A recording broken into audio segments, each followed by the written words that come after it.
नमस्कार दोस्तों, study with motivation में आपका स्वागत है। मैं चंदन त्रिपाठी आज आपको बताऊंगा how to crack CTET exam.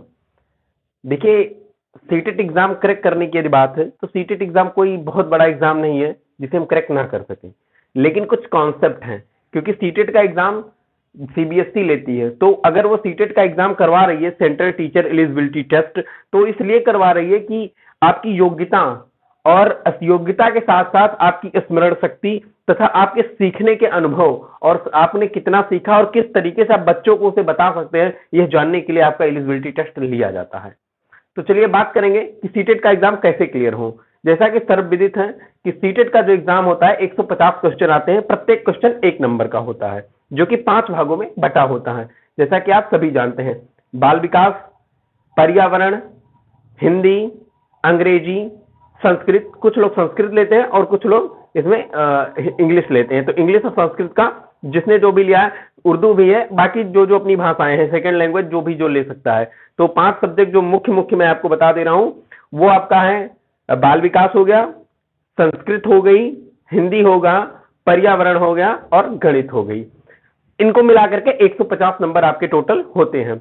In 150 number में जैसा कि अभी मैंने आपको बताया कि प्रत्येक एक एक नंबर का होता है। 30 नंबर का आपका सीडीपी यानी बाल विकास होता है और पेडागोजी यानी शिक्षण।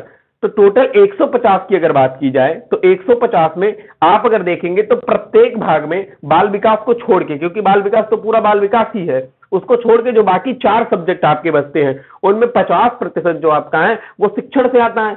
अब वो शिक्षण, चाहे वो फिर आपका एबीएस का शिक्षण हो यानी पर्यावरण का शिक्षण हो, चाहे वो आपका हिंदी का शिक्षण हो, फिर वह चाहे आपका मैथ का शिक्षण हो या आपका इंग्लिश का शिक्षण हो, या जो सब्जेक्ट आपने सेलेक्ट किया उसका शिक्षण हो, तो उन शिक्षण 50% यानी 15 नंबर आपके शिक्षण से आते हैं। तो यदि आप बाल विकास को बहुत अच्छे से आत्मसात करते हैं और समझते हैं तथा शिक्षण को, क्योंकि शिक्षण जो है वो बाल विकास का कहीं ना कहीं एक पार्ट है, क्योंकि हमें बच्चों के बारे में जानना है, हमें ये जानना है कि बच्चों को कैसे पढ़ाना है, बच्चे कैसे सीखते हैं, ये सारी चीजें, बच्चों का अवलोकन कैसे होता है, बच्चों का संज्ञान कैसे होता है, कैसे उनको सरल से कठिन की ओर ले जाना है, ये सारी चीजें हैं।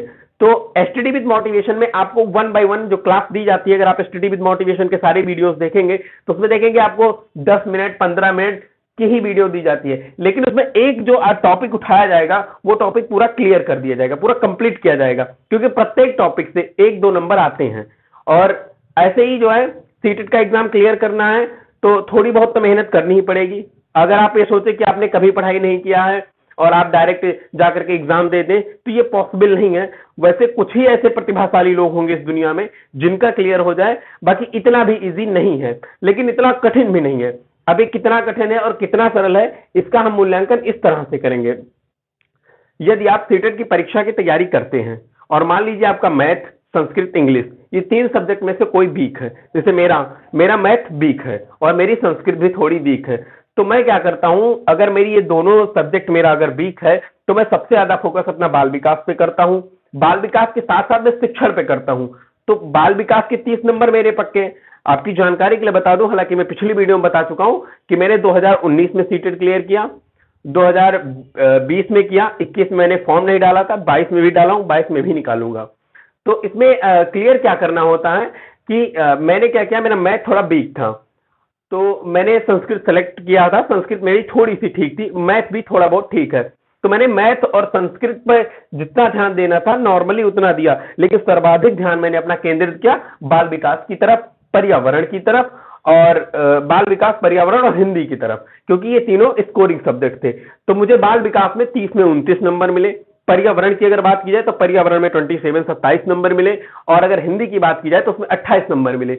बाकी अगर बात की जाए मैंने संस्कृत और मैथ लिया था, मैथ थोड़ी मेरी वीक थी, लेकिन मैथ में भी मुझे एवरेज नंबर, क्योंकि मुझे शिक्षण आता था इसलिए शिक्षण के मुझे पूरे के पूरे 12 नंबर मिल गए।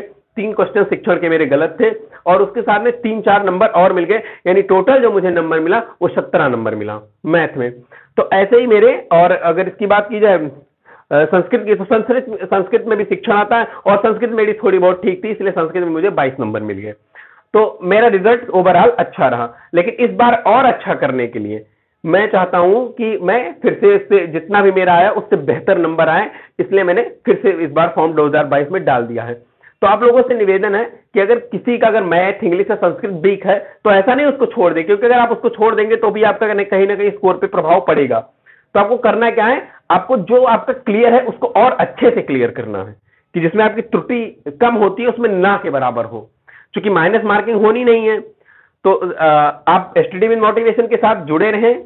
निसंदेह ही जैसा कि हम थंबनेल में डालते हैं कि अब की बार 125 पार, तो 125 कोई बहुत बड़ी बात नहीं है लाना, और 125 नॉर्मली आ ही जाते हैं अगर थोड़ी मेहनत की जाए तो। अगर मेहनत नहीं करेंगे तो भी आप पास तो हो ही जाएंगे, अगर हमारे चैनल के साथ जुड़े रहेंगे तो डेफिनेटली आप पास हो जाएंगे, क्योंकि जर्नल के लिए 90 नंबर यानी 60% और 60% जर्नल के लिए, और ओबीसी एसटी के लिए 83 नंबर लाने जरूरी होते हैं। तो ये तो नॉर्मली आपको मिल ही जाएंगे। अगर आप केवल शिक्षण तैयार कर लेंगे और कुछ भी नहीं तैयार करेंगे तो 2-4 नंबर तो सबको नॉर्मली आता रहता है, शिक्षण के बाद भी आप नॉर्मली 100 नंबर ले आएंगे।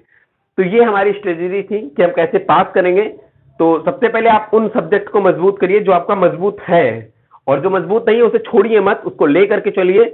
और बहुत जब एग्जाम का जब टाइम आपका नजदीक आ जाए तो बहुत ज्यादा उलझिए मत, उन सब्जेक्ट के साथ तो बिल्कुल भी ना उलझिए जो आपको कम समझ में आते हैं, बल्कि सुलझते हुए और शांत दिमाग के साथ में आप बढ़ते जाएं। निसंदेह ही बहुत अच्छा पेपर होगा। बस यही बताना था। अगर आपको राय अच्छी लगी हो तो कृपया कमेंट करें, लाइक करें, शेयर करें, सब्सक्राइब करें, तथा जो ना समझ में आया हो वो प्लीज आप हमें कमेंट करें, हम आपको बताएंगे। और अगर आप अपनी राय देना चाहते हैं तो प्लीज आप कमेंट करें, हम आपकी राय जरूर लेंगे और नेक्स्ट वीडियो में उसे बेहतर बनाएंगे। तब तक के लिए जय हिंद, जय भारत।